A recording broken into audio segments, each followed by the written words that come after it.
This is what I call a glorious mom morning. I didn't have time I did get to shower, but I haven't had the capacity this morning to do anything to my hair besides wash it.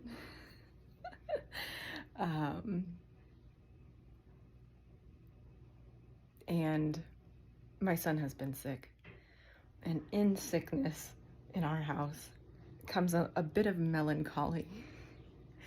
And this morning I found myself in the melancholy, and I've learned over the years that there's wisdom in the melancholy, but it can also be a trap. I can also get myself really sucked up into it, pulled into it. And so this morning, I took a few deep breaths, kind of traced it to where it was coming from, a few places. One, I sort of embarrassed myself this weekend. I laugh off a lot of embarrassment because I've embarrassed myself way more times through life than I care to remember.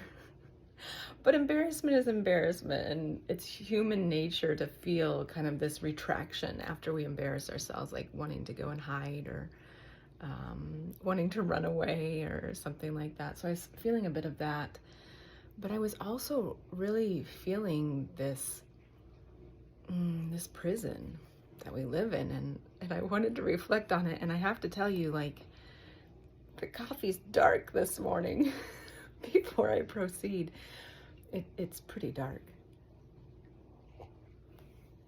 But here are the thoughts that go through my mind in the morning. I have, from the outside looking in, most people would say that I have it pretty well made. I have a beautiful home.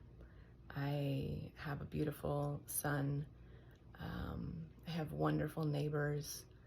I'm financially stable at the moment, but that's saying a lot in our society right now, right? The fact that I'm not drowning says a lot. Sometimes it feels like I'm drowning, but if I take a moment and look at the statistics, or if I see what others are experiencing, I realize I'm doing pretty good. So, from the outside looking in, people would tell me, like, actually, my ex-husband used to say to me, "What's wrong with you? You have everything you need. Why does there always have to be something wrong?" And here's my something wrong. I have never equated happiness to things. I have never equated peace to stuff, to what I have or what I've attained. All of the degrees that I have, all of the amazing jobs that I've worked for and people that I've met, those accomplishments, those don't bring me peace. Those don't bring me happiness. So when I get in these melancholy states and I kind of trace what's going on, the darkness that comes through, hear me out, it is connected to the situation in which we humans find ourselves today.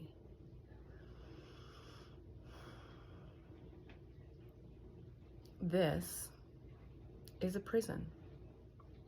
Our planet right now is a prison.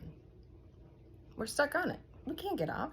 I mean, if you have enough money, you can go to Mars, but really?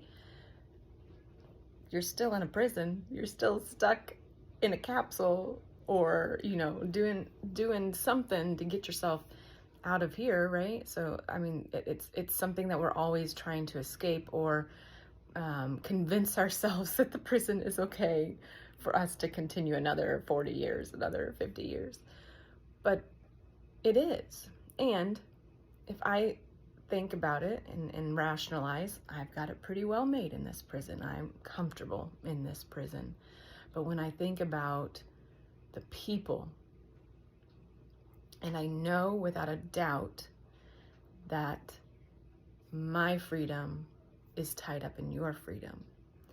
My happiness, my peace is tied up in yours. Why? Because we are one. We all come from the same source. We are all of God, if you will, of source energy. I could get into the specifics of all that, but there's plenty of people out there talking about our oneness, that we are all aspects of that. But just know that we are all intimately connected.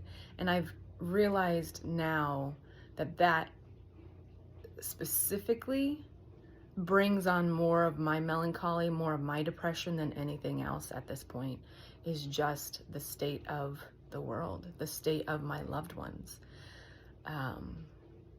For example, one of my very best friends, my brother, dear to me, he is afraid to live in the United States. He has fear living in the country in which he was born and in which he is raising his children every day. And he thinks about escaping this country. That hurts my soul. That anybody that I love specifically, but anybody generally, like anybody would fear so much that they have to think about it on a daily basis of how to leave here. That hurts. That hurts. And one of my gifts, sometimes it feels like a curse, but one of my gifts is what I've studied my entire life, learning sociology and psychology, because they come together, right? It's one thing to understand how these systems are oppressing us, how our very foundations have racism embedded in them, have sexism embedded in them, have classism embedded in them. They are a part of our everyday lives and they affect people on a daily basis. That is one thing to know that. But then to also have the knowledge and the experience of the psychology of how it affects our mental state, how our mental state then affects our physical state. We manifest physical illness through our mental reality, through our state of being. So those, the gifts that I've been given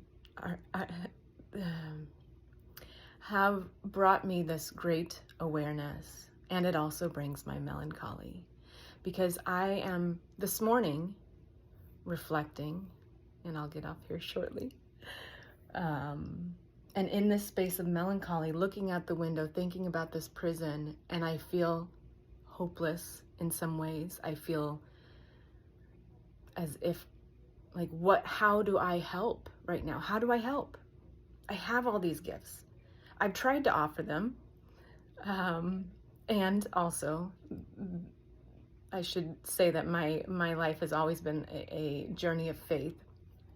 The message that has been coming through very clear to me is to speak, Crystal, because what happened in the past was the past, and this is a new day, and people have new awareness. So people are, I will be heard differently than I was heard during my campaign the first time around. And I've got a whole series of things that I'm speaking to on that, but there's still that fear in my head of I will be rejected if I continue to talk about what I want to talk about, which is our systems are fucking us. And we deserve better. And the solutions are simple, not easy, but simple. They're simple.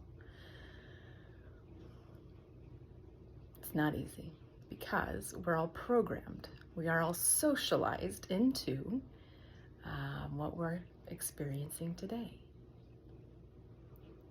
But those are my dark confessions, my dark coffee for you today. Is there anything else I want to add? It does get dark, but I think as dark as it gets, I also have this beautiful light because I am so connected to source, but also because of the gifts that I'm given, that I have power. I do have power. As often as I want to play the victim, and sometimes have played the victim, and also that comes from experience. I have been victimized many times in my life, so that is programmed in, right? Like it is very hard for somebody who has been a victim of violence, who has been a victim of any of the oppressions in our country. It is hard for us to step into our full power, because that is muscle memory within us to be a victim. So just know, if you're understanding what I'm talking about, it is hard. You're not imagining it. It is very hard, and you still have power, and we can still step into our power. And that's something that I have to practice on a daily, and I'm still mastering, if you will. I don't know how long it'll take me to master it, but I am determined to continue to step into my power, because I do have power in this country, number one, on this planet, number two, as a human being, but I also have these divine rights that I was gifted with and came here with to share. And so that is my that can help me get out of my own melancholy. We each have to find our own reasons to step out of the melancholy, because it'll suck us in and keep us there. But for me, I find those things, and then also recognizing I have this amazing child who has entrusted his life in my hands, and I do not want to deliver him into the same state of being that we have at this moment. That I want him to become a man in a different reality, and something that not only accepts him for who he is, all of who he is, but is excited for all of who he is. And not just my son, but all children. Like the reality that they each come to this planet with gifts to share, to uplift us, to express themselves in beautiful and marvelous and super genius ways. Every child has something to offer humanity and society. My goal is that we find a space, we shift. Let's do a 180 maybe not a 180. There's some things we're doing okay. We've made a lot of progress. So we don't want to flip it 100%. We got to observe, what is working. But I definitely want my son to become adult into a space that's like, yeah, we want what you got. What do you have to share with us? What are you going to do to be of service to humanity and to our country? If you're born here in the U.S., we do have duty, I have found, to be of service in some ways. So within family, community, nation, and planet, and to ourselves. So, okay, stopping there.